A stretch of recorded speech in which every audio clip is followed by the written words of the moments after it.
Hello friend, 980 के अंदर इतना शानदार 8 GB गेमिंग कीबोर्ड सच में वैल्यू फॉर मनी है या नहीं, चलिए देखते हैं। आज हम वीवो पोस्टेड वी2 प्रो 8 GB गेमिंग कीबोर्ड की अनबॉक्सिंग करेंगे। आखिर इसमें क्या क्या मिलता है और क्या क्या इसे खरीदना चाहिए या नहीं, तो इसे हम अनबॉक्सिंग करते हैं।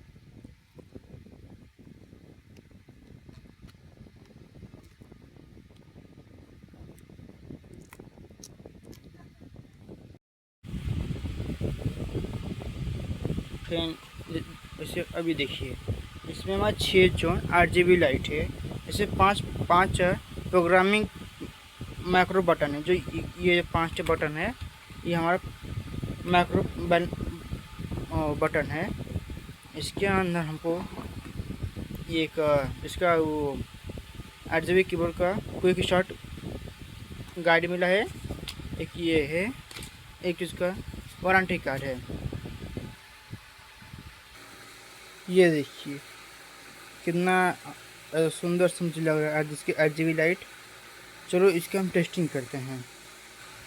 इसका हमारा पूरा फंक्शन कीबोर्ड काम कर रहा है, कोई भी हम टिपे हैं। ये देखिए,